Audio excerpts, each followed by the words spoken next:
And if you're trying to become more like Jesus, what better way could there be than to actually go and serve people? And when the government just takes a cut of your money every month, that's not the same. Yeah, the idea of actively loving your neighbor, or just let the government take the income tax. They can love my neighbor for me. Outsource that love to someone else. The Anarcho-Christian Podcast, evaluating the relationship between the Christian and the state. Give us a king to rule us when you're gone. His life's work had been to help the people understand it's not the role of a man to rule over other men.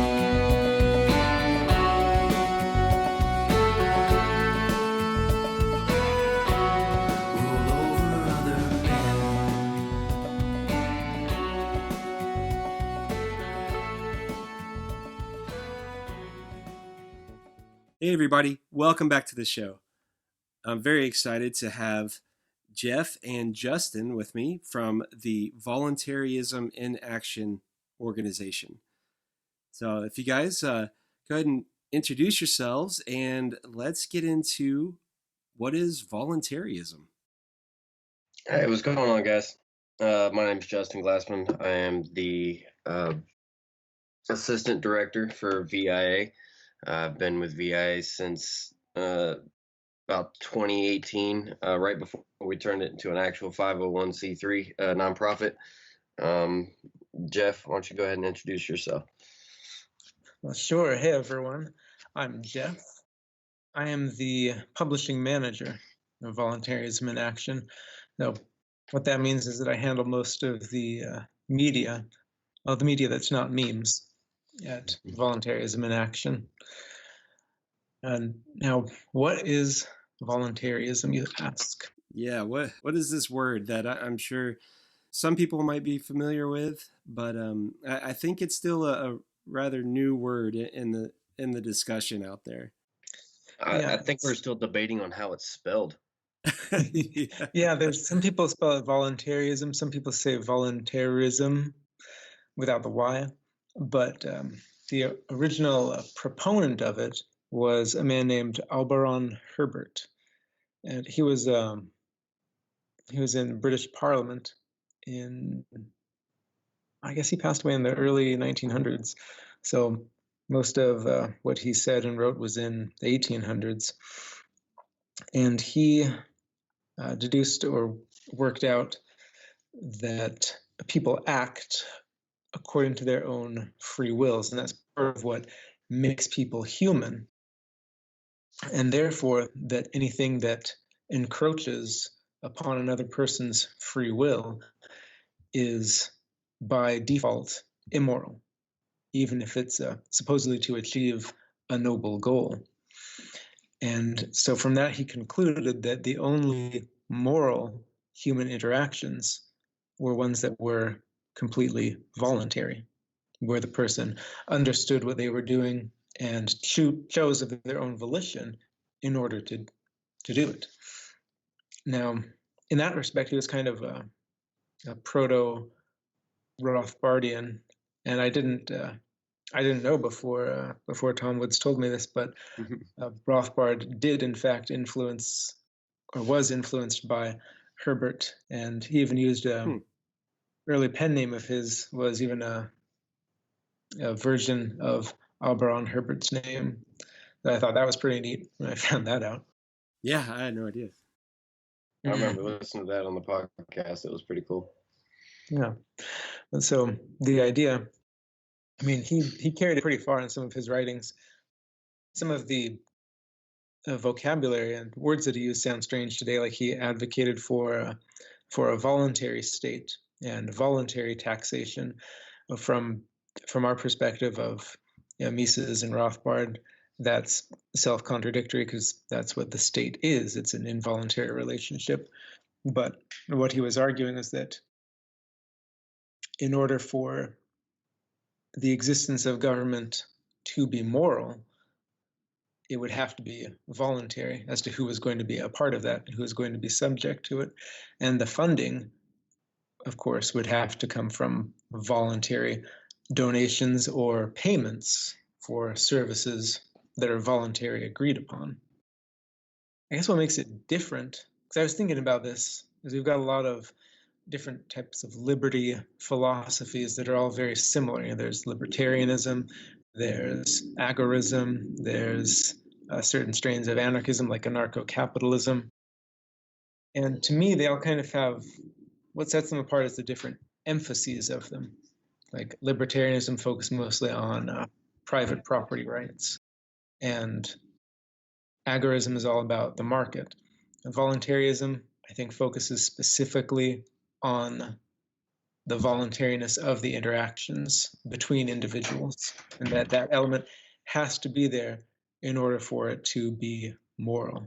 And of course, our organization applies that specifically to charity. And see, the way that I think of voluntarism, especially in like today's world of Netflix, Hulu, and everything else, is why couldn't we have, pay for a subscription for the fire department or for ambulance services? Or like, I even had a thought the other day of like, wouldn't it be in like home insurance companies' best interest to sponsor like fire departments? Like, do we really need the state for these services? I mean, we all have seen the memes about Domino's building the roads. Yeah. Why would that not be possible today? Why do we need the state for any of these things? And charity for us, it was kind of made sense. We all hate the welfare state because we've all seen what it's done to our society over the last, basically 100 years. For us to continue going down the same path, we're just beating our heads against the wall, especially when we have the issues that we have today with police brutality and the constant tax this, tax that. Things have only gotten worse. Yeah, I agree that it really does come down to this question of how is this going to work where we take care of the people in society. This is starting from an idea of every organization or every association is voluntary. And then your organization focuses on the charity aspect of it. That is generally in our society taken care of through welfare, right? And so that's why we need the state and we need them to orchestrate this welfare program to the needy. Otherwise, they won't be taken care of. And I think that that's a pretty accurate generalization of people's mindset out there. Is there something else besides welfare? How is it that voluntarism can translate into taking over for the state's participation in welfare? I believe one of the another big example that voluntarism could actually have an impact is the drug wars. We all say, that throwing people in jail for having a certain substance, it doesn't really help anyone. If anything, it teaches them how to be a better criminal while they're in jail. If we really want to help people, we know that there's actual medical ways to do that, and people can volunteer at halfway homes, rehab programs. I mean, and all that stuff could actually be funded through donors. I mean, that's a legitimate way of actually us making the argument and putting our money where our mouth is. Yeah, and there are also, charity specifically, there are economic arguments to be made as well. Because if, for example, the state, it takes money through taxes and it puts them towards programs instead of individuals, well, once a program or a department in the government starts operating, its goal is to keep operating. And to do that, they need more money. So the goal is shifted from taking care of people to taking care of the program. Not only that, but people are dissociated from the people who are allegedly being helped. The tax money is just taken by the IRS, and, well, they say that they're helping people with it. there's the welfare program, and that's that. But if a person is able to give themselves voluntarily to an organization like VIA or to individuals, then not only do they get the benefit from that, where you feel good because you helped someone, but they can also choose how much to give and where to give, how much they can afford. They can tailor it to the other person's needs and desires. So there's also that the person doesn't want their money to go to waste. So they're going to be as efficient in giving as they possibly can, because they want to make the most use out of it. They don't want to see their money wasted. And so from the economic perspective, even if a voluntary charity commands much less resources than the federal government, they're going to be able to do more with it because of the efficiency factor, where people want to spend their money wisely and efficiently. Yeah, I agree that that's something that we see whenever we have individuals that have to take that responsibility for a private business or a private charity here. And that's something that I know that everyone gets frustrated when they find out that the government spent $400 on a hammer or something like that, right? Oh yeah. And that sort of thing just doesn't happen or happen nearly as much in the private world. I think my favorite was, I believe one time Rand Paul came out with his daily or yearly government waste report or something, and one of them was like 20,000 for Swedish massages for bunny rabbits or something ridiculous. And so Right. you see your tax money going to this, and I mean, I try to be sympathetic to those that may not be as mindful about some of the things that the state does. Um, a lot of people, when you tell them, we don't like the welfare state, we'd like to abolish the welfare state, their first thought is, so you don't like the poor. Yeah, you hate poor people. Right. The two do not correlate. We want to help as many people as we can, but the reason why we've chose to take it upon ourselves is because we believe that we can be more efficient than the government. We can help more people on a personal level, and we really want to pick up the people that have fallen through the cracks. And that's like, to fall back on what Jeff was saying earlier, their biggest thing is to just build the program and feed the beast. That's what they want to do, is to keep that program alive. They don't care so much about the people that they're supposed to be helping. The people are a footnote. What they really want is the power and the wealth, really. And it's a sad thing to see, but that's why we would like to be able to step up and do more throughout our local communities and throughout the country, and possibly, we'd like to also spread this message of voluntarism so that others can pick it up and go as they throughout their daily lives. And something to think about, you helping one person, whether it be you buy somebody a lunch, or you bring their family dinner, or cut somebody's lawn, that one single act would actually be worth more than everything you put in taxes every year. I hear a lot of honesty in y'all's position and where you're coming from with this. And I think that when you explain it to people, even the way that I'm hearing you, and the listeners to the podcast are going to hear you, I think that there's no arguing with that. But how is this going to work?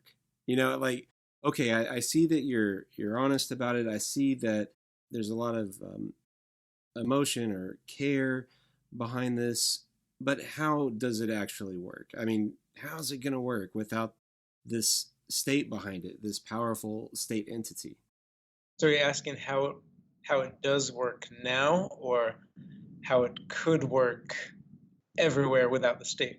Those are two slightly different things. Yeah, Let's get into both. I think that those are both good Okay. questions that people will have. So we'll go with the first one. How does it work now?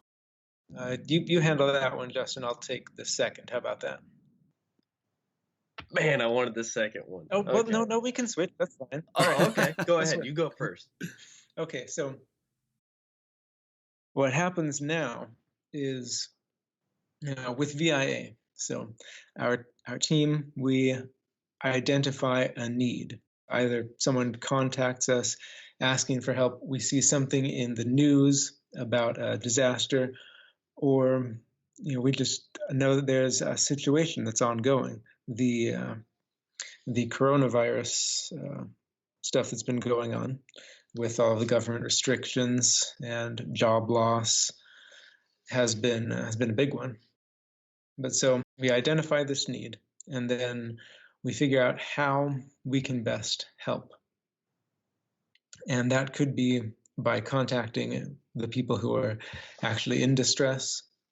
It could be maybe there's already an organization on the ground in the area and they just don't have the funds.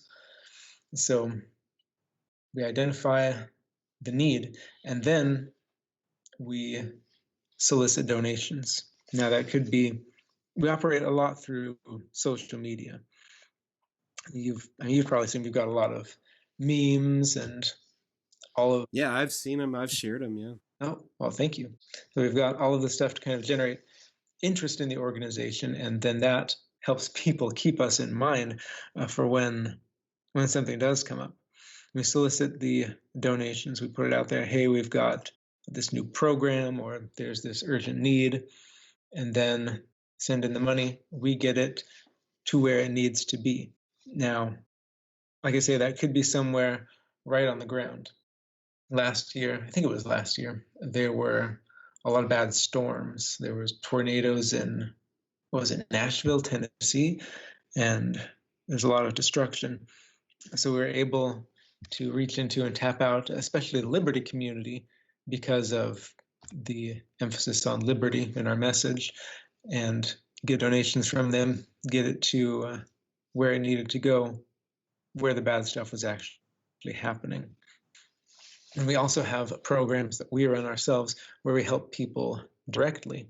One of those that's ongoing is the Education Initiative, where families who choose to homeschool don't exactly know what they're doing, don't have the resources. That's become more and more common since the government shut down their public schools, but didn't stop taking taxes for them, I might add. More and more people don't have the resources to teach their children. So we're able to just get them the resources directly from the donations people give us. Books, STEM kits, all kinds of stuff, even down to just like printer paper, so you can print out different curricula and materials. Another one that's really great that we just started is our seed. What is it? It's Rooted in Voluntaryism, it's called.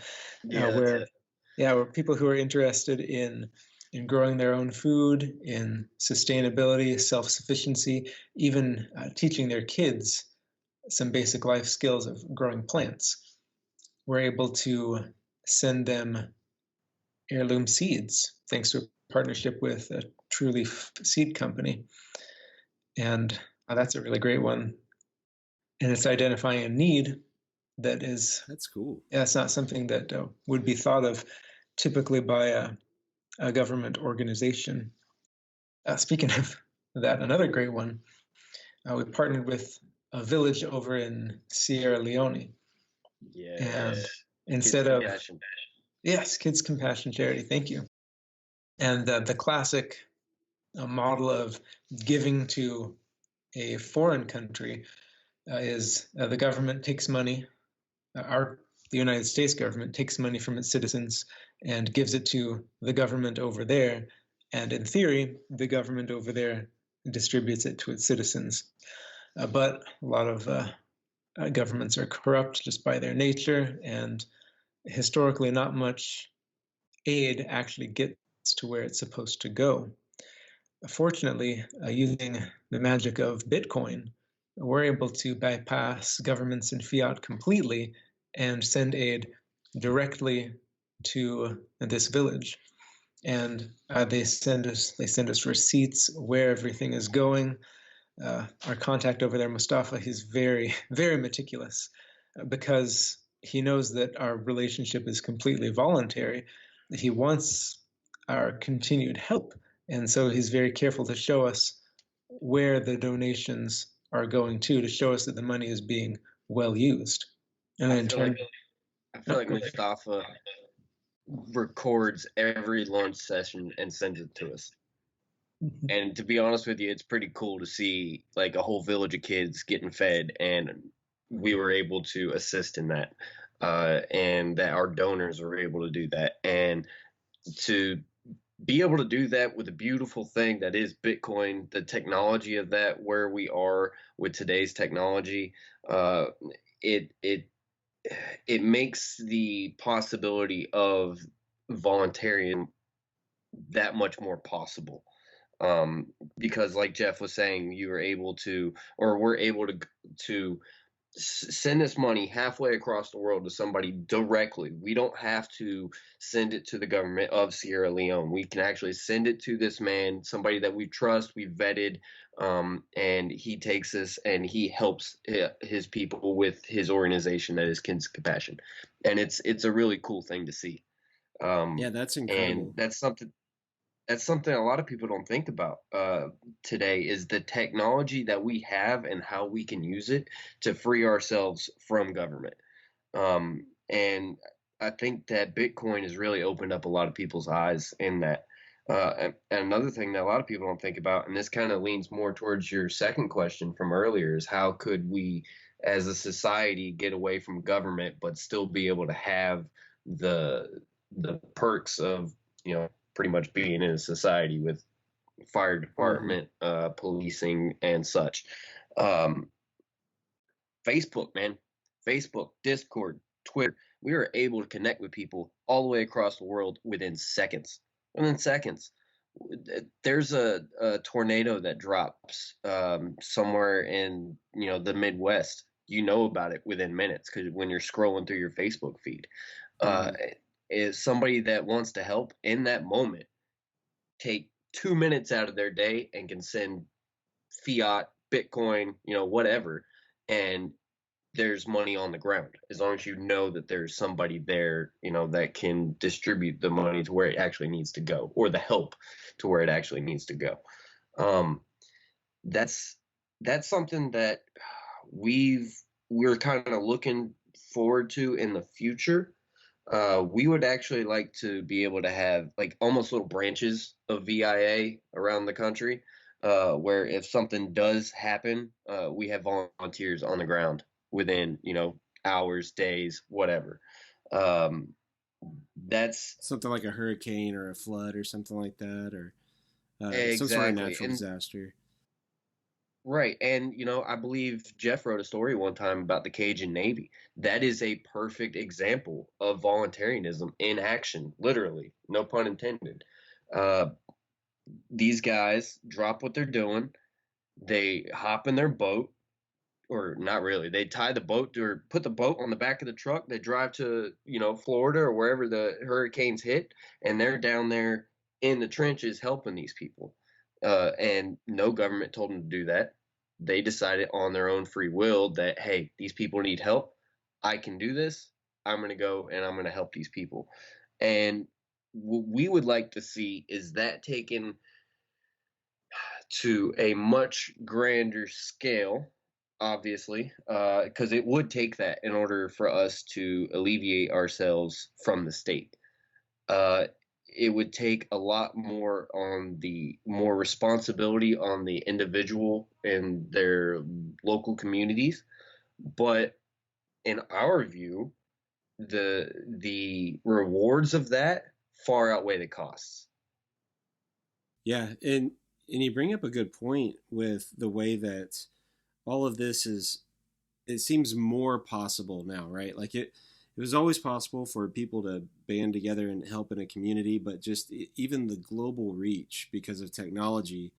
And I hadn't even considered the the crypto aspect of it yet.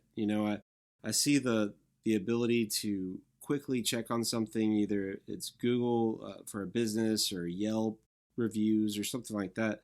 But I hadn't even considered the ability to kind of bypass some of the currency issues that you would have trying to reach out somewhere, to a remote area. But with something like Bitcoin, you can do that much more easily, I see. As long as the other person has an internet connection, bam. Bitcoin's gotten a little bit slower over the years, but we won't get too far into the crypto news and all that. But the possibility is there. The technology is here. We've got to capitalize on it, and spread the word to people that there is another way besides keep voting for more state. Yeah. Because that's all we do. We keep banging our heads against the wall with every new administration, whether that be federal, state, or a lot of times local. We keep getting the same result, and nothing ever changes. Is there anything? Right now you're already active and doing great things within the state, right? Is there anything that the state does to hold back individuals or organizations like yourselves, or just progress that we haven't even reached yet? Is there anything that the state does that kind of holds that back, or we would see some sort of growth without the state? Oh, there's ample examples of that. People getting locked up for just trying to hand out sandwiches to people at their local park. You have the laws and regulations about food stores. They've got to go out and dump bleach all in their garbage so that nobody comes and picks the garbage, but they won't give it out to people either because they could get sued or fined for it. There's numerous examples of the state stopping individuals from helping other individuals. Yeah, and on an organizational level, in order to be a 501c3 charity, there's paperwork that has to be done every month, like mountains of paperwork, and that's primarily what Logan spends a lot of his time doing. And he hates it. He's our executive director, and the way he talks about doing the tax paperwork, it's like his own personal vendetta. I feel for him. I'm glad he's taking that position. I haven't met anyone who enjoys government paperwork. It's right. If anyone's ever had to do anything with, from signing up for some sort of welfare department or your driver's license or going to the post office, anything to get a passport, things like that. The paperwork is redundant and long, and and you always have a headache. It's awful.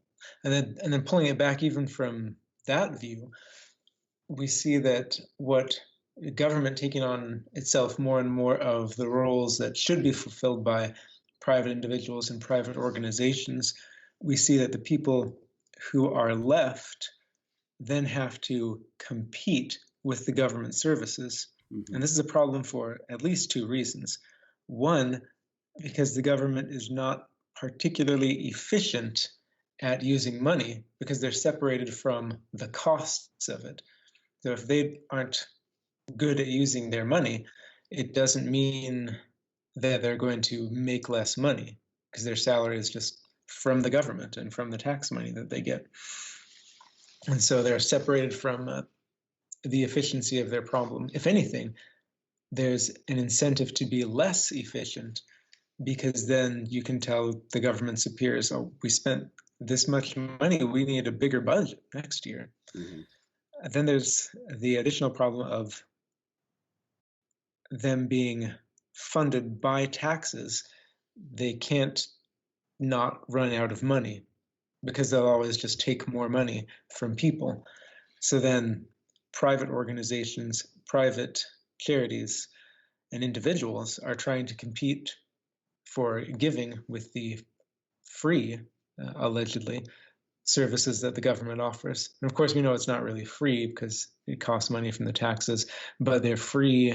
They advertise it as free, or even worse, this is a right that you have as a citizen, but it's something that the government took from someone else. So there's, I guess I would summarize it that double jeopardy is that they're wasteful with what they do get. So there's more efficient uses to which that money could be put. But then there's also less money for private charity to give out and be efficient with because the government has already taken it.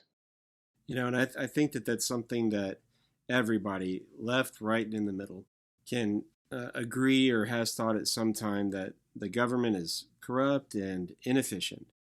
Yet we just struggle to think of anything of a solution outside of it. And there's a lot of fear, I think, wrapped up in that too. Either an individual will think themselves will not be taken care of, or someone looking from the outside could say that none of these people who need help will receive any help whatsoever.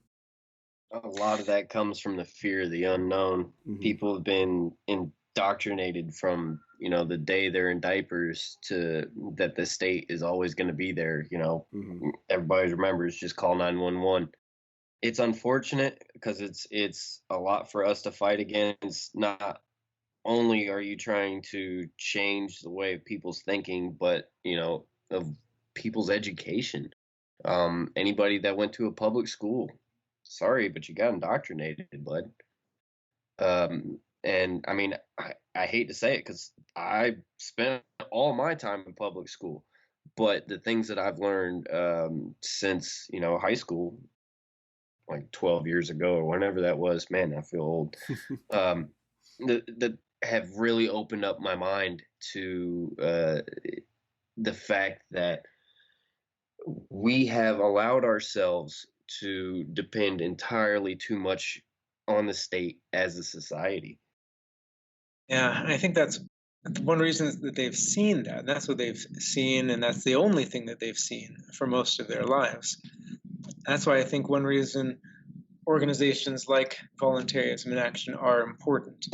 Not just to charity, but to the liberty movement generally, is because we need the Mises, and we need the Rothbards who fine-tune exactly what it is about liberty that's so important and what it means. But it's hard for people to read that much in the first place, and that kind of stuff. But then a lot of people, they just can't see, even if they do read it, how that could actually work, because all they see around them is the state. But if they can see people being helped voluntarily, then at the very least, it can get rid of the argument that, well, that can't happen, or, oh, you libertarians, you're just a bunch of selfish people, because then you can see, no, there's something else going on here. You've mentioned a couple of your projects that you've worked on. Are there a few successes that you have that you like to point out, or even some current projects that maybe the listeners would want to, after they're done listening here, reach out and try to participate in? A few successes. We've had the example that Jeff spoke about earlier with there was a tornado outbreak in 2019. I believe it was like Alabama and Mississippi. We were able to help out a lot there. We've had, during the pandemic, we were 3D printing face shields and masks for doctors in the state of Ohio. Oh, wow. We had the Kids Compassion organization that we worked with in Sierra Leone for, I believe, the last year. Since we've actually started, we've been able to raise and distribute over $260,000 to different organizations and individuals. And to kind of lean back on what Jeff was saying, we try to be an example of how how we can operate as a society without the state. We want to be part of the argument, but part of the argument in such a way that says, look, this is a shining example of what people can do if they get together and try to help other individuals in need. And not only give somebody, that's on the corner a sandwich, but try to help them get in a place where they are able to be independent and on their own. So not only do we like to try to help people, but we want to try to uplift people.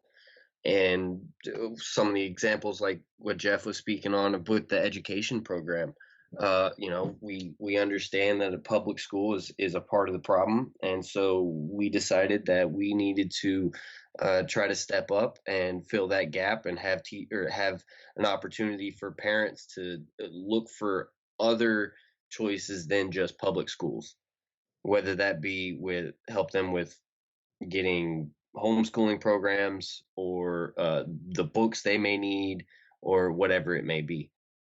Yeah, and not even, I mean, there's that aspect of it, of the people who are getting, but there's also, it makes a big difference to the giver too. Well, let's contrast it with the state, because why not? So on the state end, you've got the big faceless IRS that's taking the money. And then, like you pointed out, on the other end, the receiver, they've got mountains of paperwork to fill out just to try to get some of the money that they say is there, the government has taken. But when you go to the voluntary side, people who give, they choose, like I said earlier, how much to give, and they can choose where it's going, and then they get the satisfaction that gain psychologically from having helped someone. And whenever possible, we try to put out photos of people who have been helped, with their consent, of course, and try to show people, this is where your money is going. This is how you're helping people when you donate. And it's amazing the difference, how generous people can be. Because sometimes with things like this, people say, "Oh, you're just going to get taken advantage of. People are just going to keep taking. No one's going to give as much as people are going to take." But with our latest campaign for the seeds, that's a great example. Because one thing that we offer, in addition to the seeds, is you need a gift card, so you can go to Home Depot and buy dirt, buy shovels, a watering can, pots, so that you can actually plant these seeds. And some people say, yeah, I'll take it. But a surprising number of people have said, no, I don't really need that. You can pass it on to someone who does need it. And we've had at least one additional seed company besides TrueLeaf contact us and say, hey, we'd like to donate some seeds too. We want to help keep this thing going. And so it's amazing how generous people can be, and how much that difference of being able to give voluntarily instead of just having something taken from you, the difference that makes to the giver and the receiver is enormous. And it's creative too. Most of the time, I think when we think of charity or welfare, it's just handing over a check with money. And some people think that maybe things can be done better than that. And this sort of creativity, I think, is something that may be lacking in the overall discussion of how to help people. Yeah, I think so. Because once a government office gets going, usually trying to think of new and creative ways to do things isn't top priority. It just kind of keeps going. Yeah. How would somebody reach out to volunteer to help with your organization? Or if somebody wants to reach out to support one of your projects or donate, how would somebody reach out to you guys for that? The best way to reach out to us is just going on our website, viaction.org. There's a contact us button. You hit that, shoot us a quick email if you have an idea. It'll pop up in our info box, and we'll definitely take a look at it. We get emails and messages through Facebook and Twitter all the time for people that may have a need individually, whether it be, a child needs health care or something along those lines. We have different community causes on Facebook.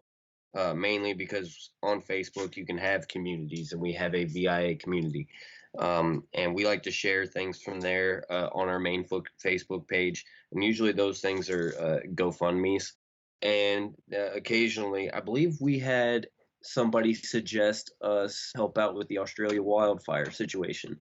I remember that in 2019, and we were able to donate. I want to say around 15K to an organization on the ground in Australia who was able to get those funds to where they needed to go and help out with the wildlife and people that were affected. But we do like to take suggestions because we're always looking for new ways to help. We have to try to keep things within the scope of things that we can manage. Well, that's great, guys, and I really appreciate your time today. Is there anything else that maybe we've missed, or plug away on where people should reach out to you? We are on Facebook at Voluntaryism in Action. We are on Twitter, Act Voluntarily. We're on Instagram. We are on MeWe. We are on Float. If there's a social media network out there, we're on it. And we keep a list of all of our social media tags on our Facebook. And you can find us online at viaction.org. Oh, check out our podcast, A Voluntary View, on YouTube. Yeah, YouTube, Spotify, it's there. And of course, on the website, you can donate to us in general, or you can donate to specific projects that we're doing. You can look at our philosophy and news articles. But yes, and Jeff, I really liked your article that's on your website, reviewing this from a Christian perspective of voluntarily giving. And you guys mentioned earlier that we've all grown up with the state as the solution for everything, and I don't think a lot of times we take the time to consider how that relates, how our charity and our giving and all the things we believe in that relates to the reality, the way that it's working, and our faith and what we believe about forcing others to donate something rather than doing it voluntarily. Yeah, I mean, when Jesus commands in the Bible to help the poor, to give alms, is he saying that for the sake of the poor people, or is he saying that because he wants you to go and help these people? He wants you to gain something from it. Yeah, I think maybe a little bit of both, but I think especially the latter, because it helps you put, at least for a little while, other people above yourself, which it seems to me that's what Jesus did in the Bible. He came and served people and suffered and died all for other people. And if you're trying to become more like Jesus, what better way could there be than to actually go and serve people? And when the government just takes a cut of your money every month, that's not the same. Yeah, the idea of actively loving your neighbor, or just let the government take the income tax. They can love my neighbor for me. Outsource that love to someone else. Right. That's exactly what that sounds like. To someone that we've already agreed is corrupt and inefficient. Yep, it's kind of like, tossing gold to the Romans. Well, guys, I really appreciate your time today, and hopefully we can do this again. Hey, thanks for having us on, man. Yeah, it was great. Thanks a lot.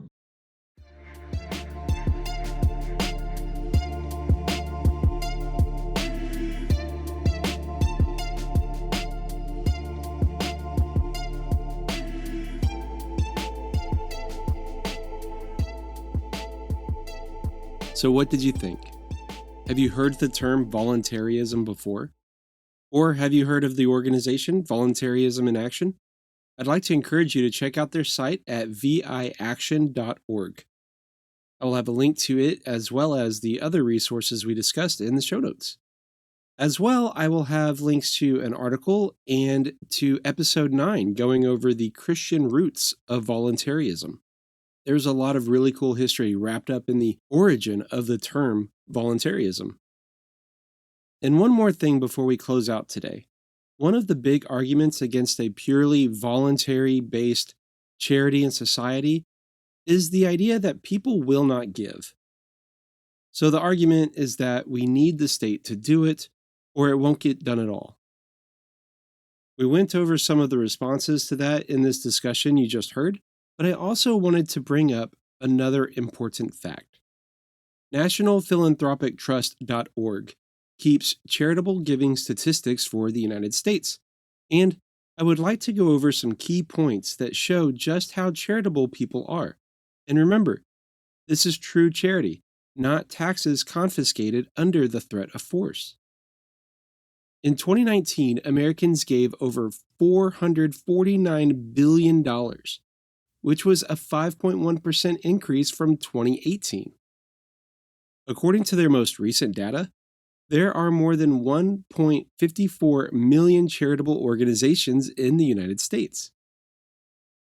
In 2017, an estimated 25.1% of U.S. adults volunteered 8.8 billion hours of their time, which in another note seems to be an approximate 77 million Americans. And this is all stuff that is documented in one way or another. But how many times did you or I just do something nice or helpful for a neighbor without any record?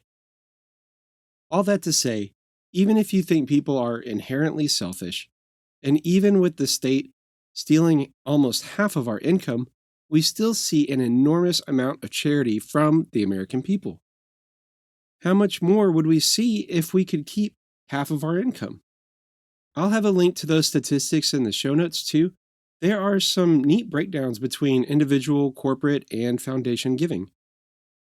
So check it out, along with the other voluntarism resources from Anarcho-Christian and our friends, Voluntaryism in Action. Don't forget to subscribe to the Anarcho-Christian podcast on whatever podcatcher you're using. If you're not sure where to find us, visit anarchochristian.com/subscribe. There you'll find links to subscribe to the podcast on iTunes, Stitcher, Android, Google Play, and YouTube.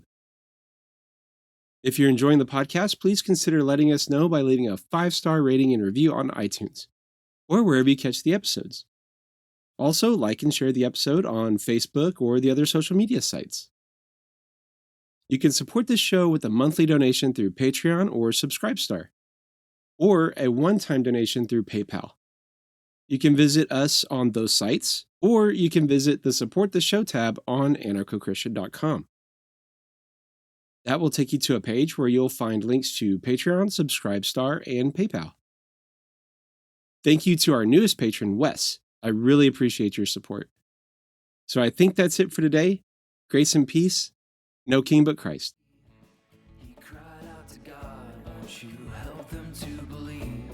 This power is illusion, the need to rule is greed. Your love and your light is really all they need.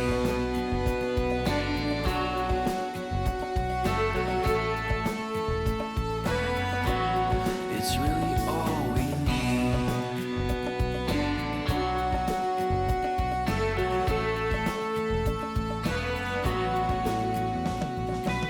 Thank you for listening to the Anarcho-Christian Podcast. Subscribe to our email notifications at anarchochristian.com, like us on facebook.com/anarchochristian, and follow us on Twitter at anarchoxp. Subscribe to our podcast and YouTube to join us next time as we continue to evaluate the relationship between the Christian and the state. No king but Christ.